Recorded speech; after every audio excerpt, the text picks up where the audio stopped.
vai falar um pouquinho sobre contagem dos dias, tá? Pega seu livro de história, abre aí comigo na página 26, tá bom? Já tô. Pronto. Na 26 página história. 26 tá falando isso aqui, ó, tá bom? Que a cultura Cultura afro-brasileira, afro-brasileira. ela tem ali vamos dizer assim, uma ferramenta muito importante, que é a oralidade. O que é a oralidade, tia? Oralidade é a maneira como a gente vai repassar ou transmitir alguma informação que é relacionada à nossa cultura, relacionada a algum tipo de aprendizagem. É a forma como você se comunica, a forma como você fala, tá? Então, a oralidade, ela foi uma ferramenta muito importante para que as culturas africanas mantivessem vivas ali a cultura, né? Mantivessem ali vivas as ideias, as coisas que eles haviam vivido antes, que vai passando de pai para filho, certo? Então, essas histórias, elas assim conseguiram chegar em lugares bem distantes do continente africano e várias pessoas puderam ouvir e puderam compreender tradições da antiguidade, ou seja, a cultura que era feita até mesmo na época da escravidão. Então essas histórias, elas eram passadas de geração para geração porque eles não sabiam ler e escrever, eles não tinham esse costume. E foi dessa maneira que muitas dessas histórias chegaram ao Brasil. Por quê? Porque os escravos foram trazidos pelos portugueses para cá, para o território brasileiro. E com eles foi trazida aí então as histórias que eram tradicionais aí do seu povo, da sua cultura. Então esses elementos que a gente chama de culturais, eles são trazidos aí também pelos povos africanos que fazem parte da história do Brasil. Por isso que a gente estuda isso no 5º ano. Porque você no 5º ano precisa ter a noção de que o Brasil ele não foi formado simplesmente por pessoas que já viviam aqui, né? Quem vivia aqui antes da chegada dos portugueses eram os índios. Depois os portugueses, que eram europeus, né, chegaram aqui, e para que o país fosse descoberto ou colonizado, eles agiram como? Eles iam lá na África, sequestravam essas pessoas, vamos dizer assim, né? Traziam obrigados, né, esses negros que trabalhavam aqui. Nos navios negreiros. Eles trabalhavam aqui oferecendo mão de obra escrava, né? Então a gente percebe que o Brasil ele é formado por uma miscigenação, uma mistura de 3 povos: indígenas, negros e europeus. E faz parte da nossa cultura cada um desses povos. Por isso que a gente tem muitas palavras que são originárias aí da língua indígena, outras são originárias aí da Europa e outras são originárias aí da África, porque o nosso país se misturou, né? Um exemplo que a gente vai trazer para vocês aqui agora é a congada, né? O que é a congada?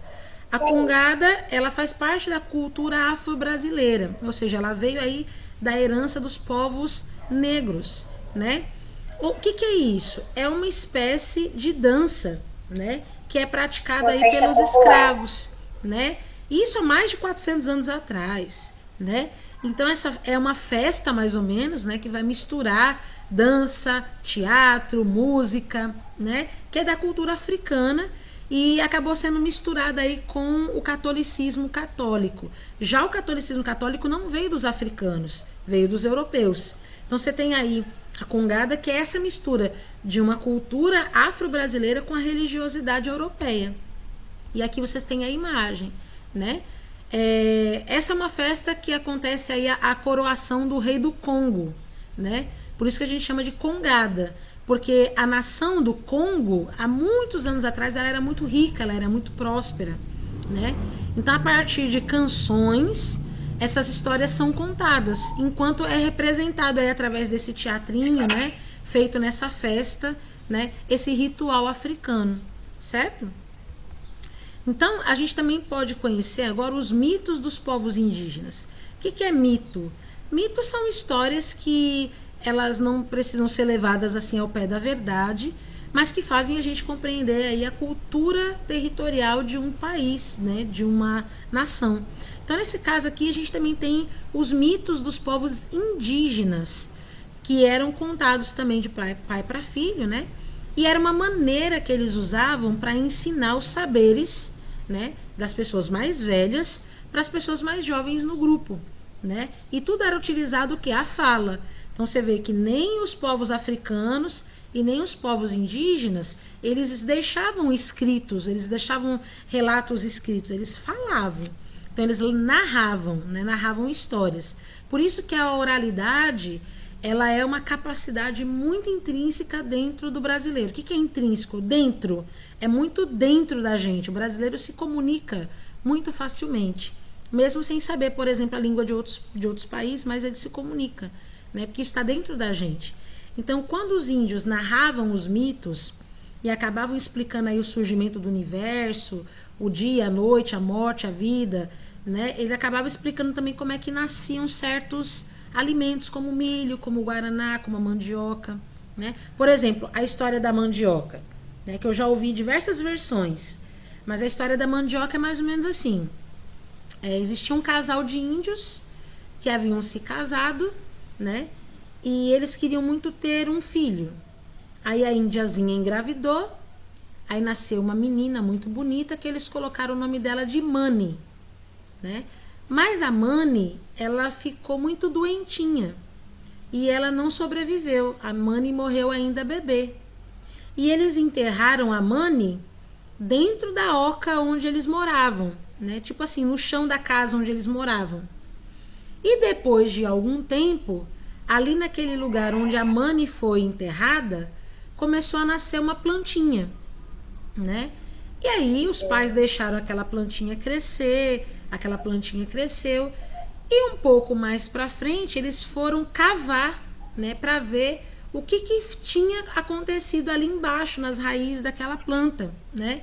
Tentaram ali desenterrar, vamos dizer assim, o corpo da filha que tinha sido enterrado ali, né? Meu Deus. E ali não tinha mais o corpo da filha, tinha uma raiz muito grossa, muito grande, que ela era marrom por fora e branquinha por dentro.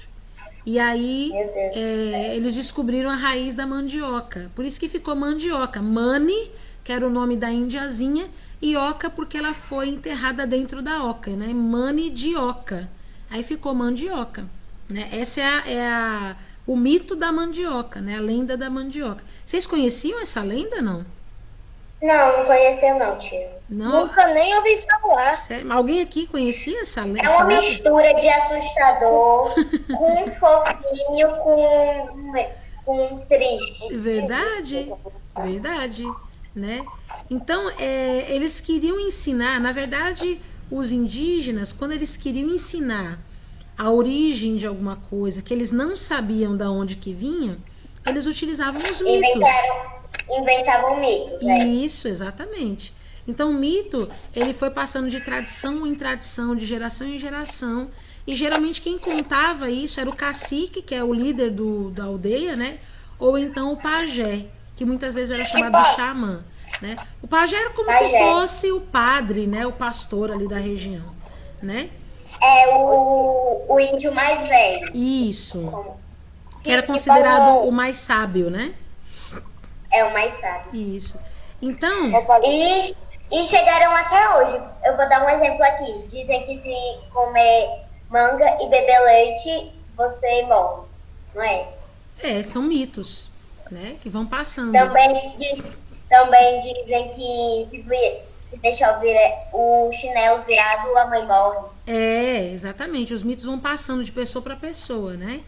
Aqui nessa imagem que a gente tem aqui, esses desenhos, é uma representação aí dos índios Caiapó, né? Que eles moravam ali na região sul do estado do Pará, né? Uma das versões do mito que eles falavam era a respeito de que eles queriam estar sempre próximo das estrelas, né? Então, eles diziam que se eles seguissem um tatu, que cavava um buraco bem fundo, eles iam descobrir uma passagem, né, para um outro ambiente. E eles utilizavam uma corda que ia descer por esse buraco para chegar até o lugar onde eles queriam, né? É outro mito também que eles falavam. E aqui, ó, no Saiba Mais... Isso é impossível.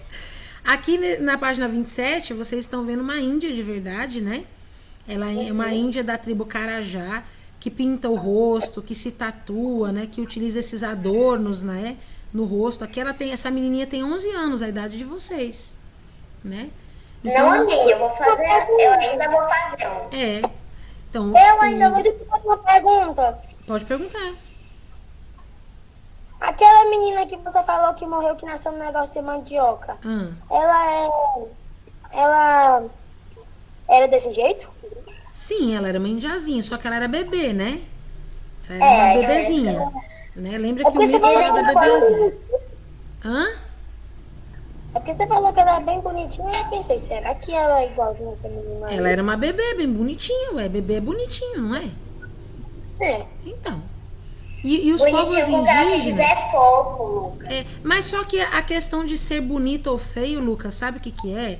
Para os índios, você se vestir assim, quer dizer, se vestir não, né? Se desenhar, né? Tatuar o corpo, é uma questão de beleza. Eles estão querendo, tipo assim, é a origem deles mesmo, ou eles estão querendo chamar a atenção? Não, é a origem deles mesmo. Esse é o padrão de beleza para eles, né? Para eles, isso é bonito e você é feio, entendeu? Entendi. Então, porque o padrão de beleza pra gente já não é esse, né? A gente não acha isso bonito. Parece que ela tá com óculos aqui, tia. Essas bolinhas aqui. Parece que ela tá com óculos. E ela não é nem feia, ela não é feia. Ela é uma chinesinha bem bonitinhazinha, né? Não, ela não é chinesinha, ela é uma índia. Não, o Lucas diz isso porque ela é meio puxada. Exatamente. Elas vão ter os cabelos bem pretinhos, bem escorridos, os olhinhos bem puxados e a pele mais escura. Isso aí é normal, é característica indígena, tá? Só que esses desenhos que essas pessoas carregam no corpo, elas carregam com muito orgulho. Por quê? Porque vai representar não só a etnia indígena que ela carrega, mas vai representar o que ela passou na vida também. O que ela passou na vida, se ela se casou, se alguém importante na vida dela morreu, se os filhos nasceram, tudo é representado no seu corpo, né? Ou então se eles têm uma condição social de ser solteiro, casado, de ser o líder, de ser o guerreiro do bando, tudo é registrado no corpo. Ô tia, eu imagino alguém, tipo, conhecendo um indígena, assim, olhando assim para as coisas dele. Ah, você é casado, tem 3 filhos. Ah, você é o pajé, legal. Só que eles fazem as tatuagens ou as pinturas no corpo. Eu sei. O que a gente faz? Mas do mesmo jeito que a gente faz. O que nós fazemos? A gente não se tatua, mas a gente se veste com roupas que vão identificar, né? Por exemplo, você vê uma mulher vestida de noiva, você fala, ela é a noiva, ela vai casar, né? Você vê uma pessoa com uma aliança no dedo, ela é casada. Então a gente usa outros itens para mostrar no nosso corpo a nossa condição na sociedade, né? Por exemplo, você vê um general vestido com a farda do exército, você vai dizer o quê? Ah, aquele cara ali é um general. Então, eles usam isso. Eles usam as mesmas coisas, só que eles Jesus, meu Deus. Isso. Eles usam as mesmas coisas. Se você vê uma pessoa na rua que tá com uma roupa elegante, você já vai pensando assim, essa mulher deve ser né? Eles usam as mesmas coisas, só que diferentemente de nós. Eles pintam no corpo, enquanto a gente vai colocar algum tipo de adorno ou uma roupa, né? Pode? Então, aqui, ó, na página 29, tá falando a respeito da relação dos grupos indígenas com a natureza, tá? Então, a gente percebe que essa relação ela vai ser representada em diversos aspectos diferentes, né? Por quê? Não são só as histórias que contam, né? Não são somente as histórias relatadas aí oralmente de geração em geração que vai trazer aí o entendimento completo, mas sim também a influência da natureza, certo? Então, os indígenas... Ô tia, eu posso ler um pouquinho? Espera só um minutinho. Eu queria dizer para vocês uma coisa. Vocês sabem que essa aula está sendo gravada, não é verdade? Sei. Então, se vocês tiverem que bocejar, abrir a boca, fazer alguma coisa, vocês atrapalham a gravação do vídeo. Aí isso aí vai pro YouTube. Eu tô gravando pra vocês, é uma aula pra vocês, não é pra mim. Eu não tô ganhando nada colocando os vídeos lá. Eu tô gravando para que vocês depois possam consultar essas aulas, caso vocês queiram estudar para uma prova. Eu acho que ajuda. É uma ferramenta a mais que a gente pode ter, né? Então, vamos fazer o seguinte. Eu vou começar a leitura de novo tá? Porque eu vou tirar essa partezinha aqui que saiu errada. Aí você desliga o microfoninho. Aí se você quiser bocejar, você boceja e tal, e tal, e tal. Tá bom? Tá certo. Então vamos lá. No tempo da natureza, a relação dos grupos indígenas com a natureza é representada em diversos aspectos culturais desses grupos. Não apenas as histórias contadas de geração em geração, mas também a natureza influencia a maneira como os indígenas contam o tempo. Para se organizar em longos períodos de tempo, os indígenas observaram os ciclos das chuvas, as cheias e as vazantes dos rios, as estações do ano, as estrelas no céu e outros elementos da natureza. Período de cheia é o período que tem muitas chuvas. Isso faz com que os rios fiquem bem, né, assim, transbordantes, né? O leito dos rios fica maior. E vazantes é o período de menor intensidade de chuva. É quando o leito do rio fica menor. Então, com base nessas observações, os diversos povos criaram calendários para auxiliar na organização das tarefas durante o ano, que é a época da colheita ou do plantio, época de chuva ou época de seca. E também eles determinam aí o período das celebrações e dos rituais. Então, olhando a natureza, eles começaram a juntar os períodos dos dias e das noites com as suas histórias, os seus mitos, para eles poderem saber quando eles iam plantar, quando eles iam colher, mas eles não contavam em dias no nosso calendário como é hoje. Eles contavam o número de luas, ou eles contavam o número de sol que passava, né? Então tá aqui, Tia, ó. eu posso falar? Pode. Eu achei bem interessante esse calendário aqui, que ele é mais diferente, assim. Ele é um círculo, normalmente o que a gente tem é quadrado. E ele tem imagens bem bonitas aqui, eu achei bem bonito. E os nomes não são que nem o da gente, sabe? Tipo janeiro, fevereiro, abril. Não, são... E aí, casa, Senhor... Não, esse aqui eu não consigo ler não, mas... Isso. No... E esse calendário é um calendário indígena, certo? É um povo indígena que criou esse calendário. Uhum. Esse calendário está Povo dizendo indígena. quando que vai ser o período do plantio, quando que vai ser o período da colheita. Se vocês olharem para o calendário de vocês na página 29, vocês vão ver que eles têm assim umas repartições um pouco diferentes. Eles têm 4 repartições grandes, que ficam na parte central do calendário. Um pouco abaixo eles têm 4 repartições menores e em cima eles têm 3 repartições menores. Então seria um calendário com 11 repartições. É bem diferente do nosso que tem 12, né? E aqui a gente vai observar o uso do calendário lunar, que é o calendário baseado na passagem das luas, né? Então muitas sociedades antigas, principalmente a sociedade egípcia e mesopotâmica, eles perceberam que os astros celestes tinham uma regularidade nos seus movimentos. Então, todo dia tinha dia, todo dia tinha noite. Então, eles começaram a contar o ciclo da Lua. A Lua, ela mudava de forma, né? Totalizando aí 4 fases com 28 dias, ou seja, 7 dias para cada fase diferente. Então, eles começaram a contar o calendário lunar, né? Que os islâmicos também contavam, né? Que é um calendário com 12 meses, onde eles tinham 29 ou 30 dias. E o calendário solar, os mesopotâmicos contavam, né?